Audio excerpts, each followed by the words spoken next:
안녕하세요. 이동열 목사와 함께하는 매일 성경 큐티 시간입니다. 오늘 우리가 함께 나눌 본문은 요한복음 3장 1절에서부터 15절 말씀입니다.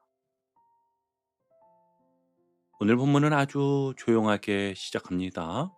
하지만 가만히 들여다보면 굉장히 충격적인 장면입니다. 먼저 한 사람이 등장하는데요. 네, 바로 니고데모였습니다. 1절 한번 보실게요. 그런데 바리새인 중에 니고데모라 하는 사람이 있었으니 유대인의 지도자라. 아멘. 이 한 문장 안에는요, 당시 사람들이 말하는 성공한 인생의 조건이 거의 다 들어 있습니다. 니고데모는 바리새인이었고 유대인의 지도자였고 율법에 정통한 선생이었으며 사회적으로 종교적으로도 또 경제적으로도 다 갖춘 사람이었습니다. 여러분, 이런 사람이 내 인생에 무언가 잘못된 것 같습니다, 이런 고민을 할 필요가 있을까요?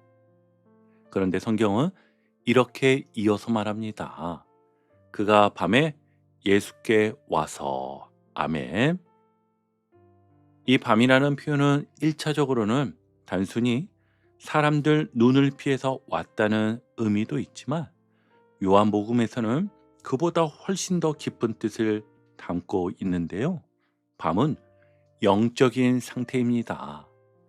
요한복음에서 밤은 빛이 없는 상태, 방향을 잃은 상태, 겉은 멀쩡해 보여도 속은 어두운 상태를 가리킵니다.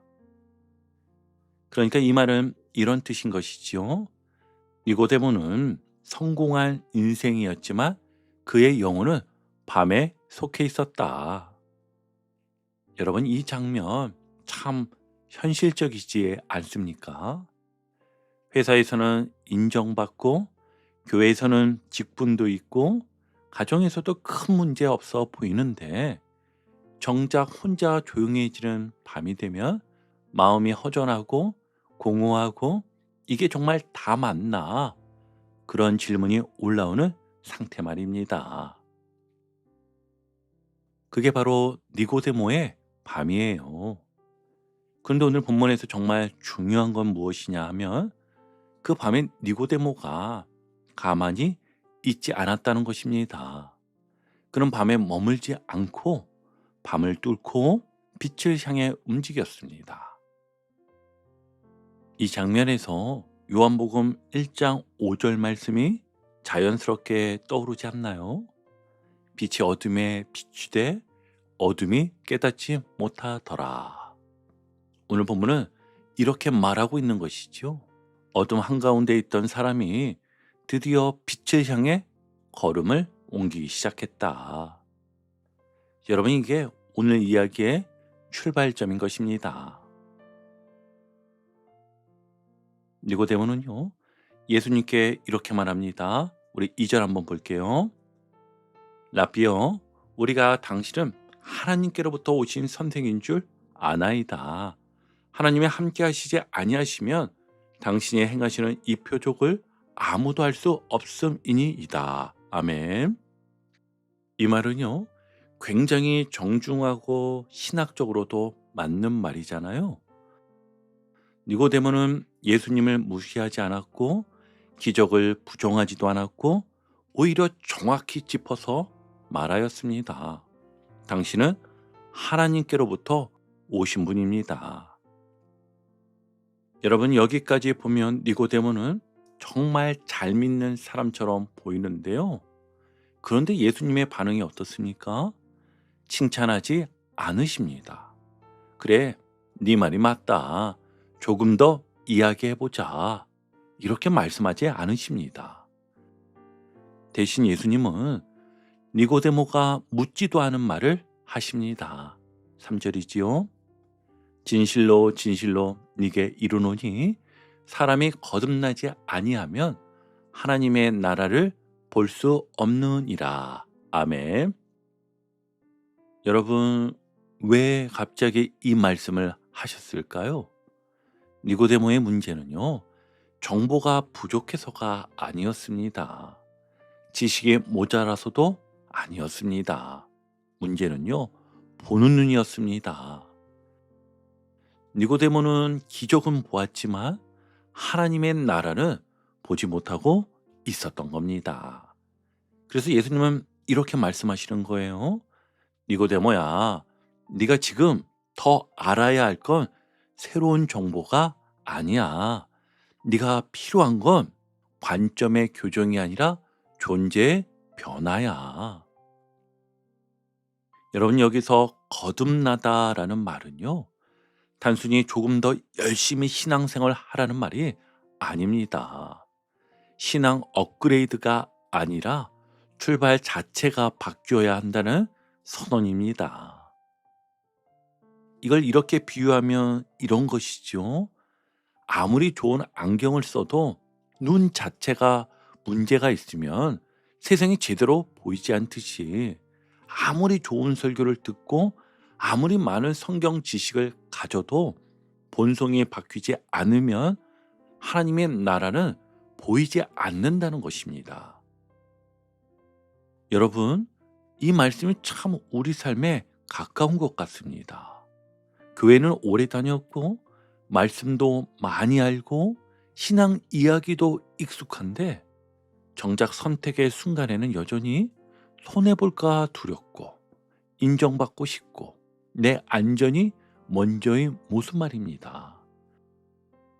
그건 우리가 부족하거나 게을러서가 아니라 아직 다시 태어나는 자리까지는 가지 않았기 때문일 수 있다는 것이죠. 자, 여기서 이 말씀을 우리 삶으로 아주 솔직하게 가져와 보면은요, 오늘 이 말씀은 더 노력하세요라고 말하지 않습니다. 오히려 이렇게 묻고 있지요. 당신은 정말 보고 있습니까? 아니면 알고만 있습니까? 그래서 오늘 하루 이렇게 한번 점검해 보시면 좋겠습니다. 첫째는요, 요즘 내 신앙은 정답을 말하는 신앙입니까? 아니면 하나님의 나라를 실제로 보는 신앙입니까? 그리고 두 번째는요, 결정의 순간마다 말씀보다 내 계산, 내 체면, 내 손해를 더 먼저 고려하고 있지는 않은지 정직하게 돌아보십시오. 그리고 세 번째, 오늘 기도할 때는요, 이렇게 한 문장만 고백해 보셔도 좋겠습니다. 주님, 저는 많이 알고 있다고 생각했지만 아직 보지 못한 사람이었습니다. 제 삶을 다시 낳아 주십시오. 여러분, 니고데모는 밤에 왔지만 예수님은 그를 밀어내지 않으셨습니다. 오늘도 마찬가지입니다. 지금 내 상태가 밤 같아 보여도 빛을 향해 한 걸음 나오기만 하면 예수님은 반드시 말씀하십니다. 거듭나야 한다. 그리고 이 말씀은요, 정죄가 아니라 초대의 말씀이셨습니다. 자, 이제 두 번째 단락인데요. 예수님의 말씀을 들은 니고데모는 이렇게 반응하지요. 4절입니다. 사람이 늙으면 어떻게 날 수 있사옵나이까? 두 번째 모태에 들어갔다가 날 수 있사옵나이까? 여러분, 이 질문을 아이고, 삼생이라는 사람이 이것도 모르네, 이렇게 들으면 안 됩니다. 이 질문은 무식해서 나온 질문이 아니라 정직한 한계의 고백입니다. 니고데모의 말은 이런 뜻이었어요. 지금까지 배운 지식과 경험으로는 이 말씀이 도무지 이해되지 않습니다. 바로 여기서 예수님이 니고데모의 문제의 핵심을 정확히 짚어주시는데요. 함께 5절을 보시면, 사람이 물과 성령으로 나지 아니하면 하나님의 나라에 들어갈 수 없느니라. 아멘. 예수님은 두 번 태어난다는 말로 설명하지 않으시고 어디서 태어나느냐의 문제로 설명하십니다. 물과 성령. 이 두 단어는요, 니고데모 같은 율법 교사라면 절대 낯설 수 없는 표현이었습니다. 먼저 물은요, 성경에서 물은 단순히 깨끗하게 한다는 의미만 있지 않습니다. 물은 씻음이면서 동시에 죽음입니다. 물에 잠긴다는 것은요, 이제 더 이상 내가 주도권을 쥐지 않는다는 뜻입니다. 다시 말해, 내 방식, 내 기준, 또 내 자존심, 지금까지 내가 옳다고 붙들고 살았던 나를 하나님 앞에 내려놓는 자리, 그게 바로 물이에요. 그래서 물은 정리이고 비움이고 기존의 나를 끝내는 자리입니다. 반면 성령은 무엇입니까?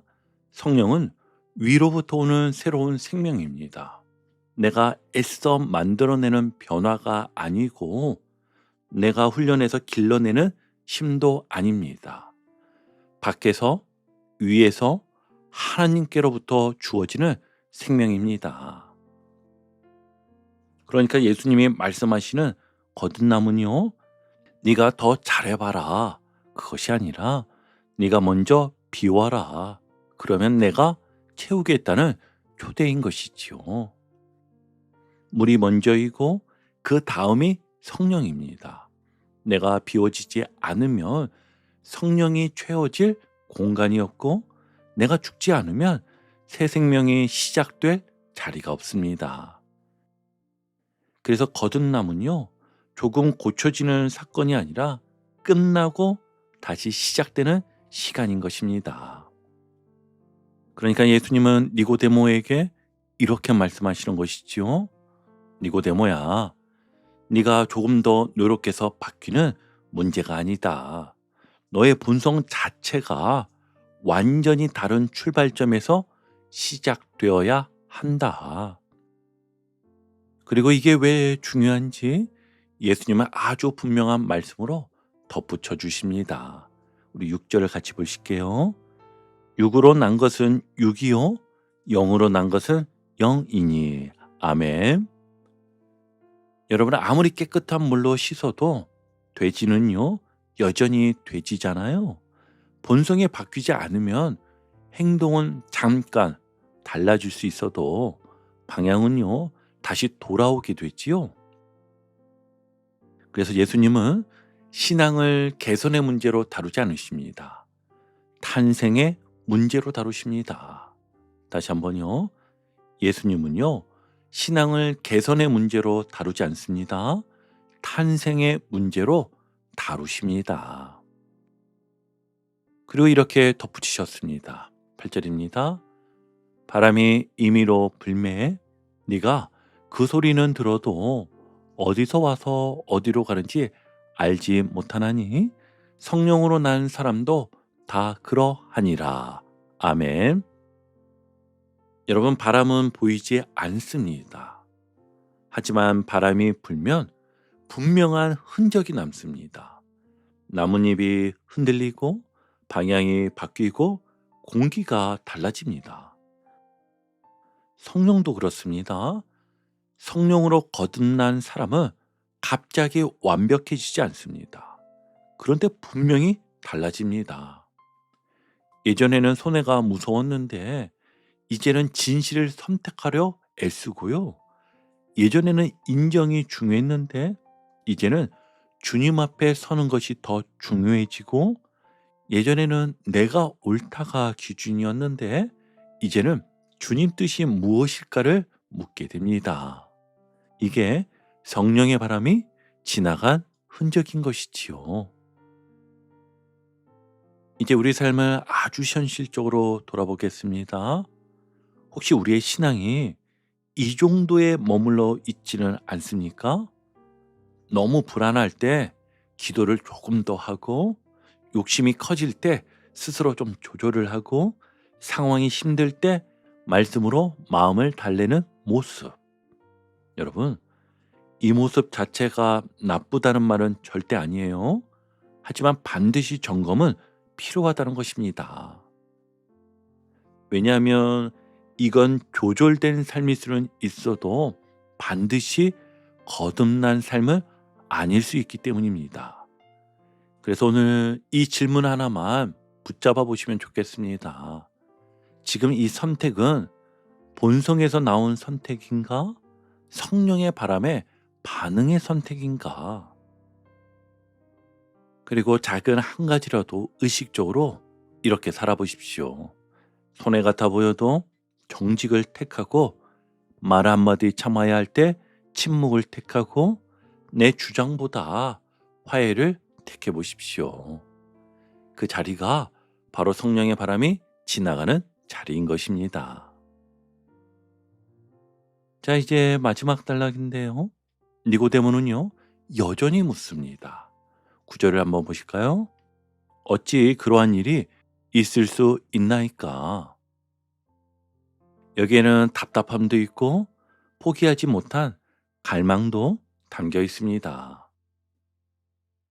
그러자 예수님은 구약의 한 장면을 떠올리게 하십니다. 14절입니다. 모세가 광야에서 뱀을 든 것 같이 인자도 들려야 하리니. 아멘. 광야에서 이스라엘 백성이 뱀에 물려 죽어가고 있을 때 그들에게 주어진 해결책은 놀라울 만큼 단순했지요. 노력하라가 아니고 더 잘 살아라가 아니고 보라였습니다. 장대에 달린 노뱀을 바라보는 자는 살았습니다. 이 장면을 예수님은 자신에게 그대로 연결하십니다. 15절입니다. 이는 그를 믿는 자마다 영생을 얻게 하려 하심이니라. 아멘. 여러분, 여기서 믿음이란 이해가 아닙니다. 납득이 아닙니다. 방향의 문제임을 알 수 있습니다. 구원은요, 내 문제를 붙잡고 씨름하다가 얻는 게 아니라 시선을 바꾸는 순간 시작되는 것입니다. 니고데모의 인생도 마찬가지였습니다.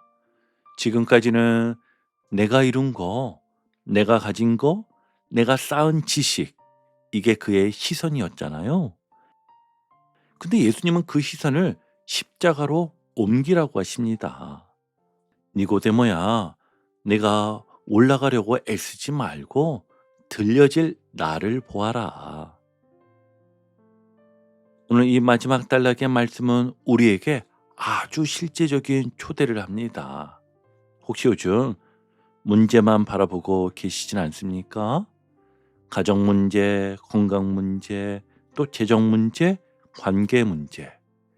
계속 붙잡고 분석하고 해결하려 애쓰는데 마음은 더 무거워지기만 하는 상태 말이에요.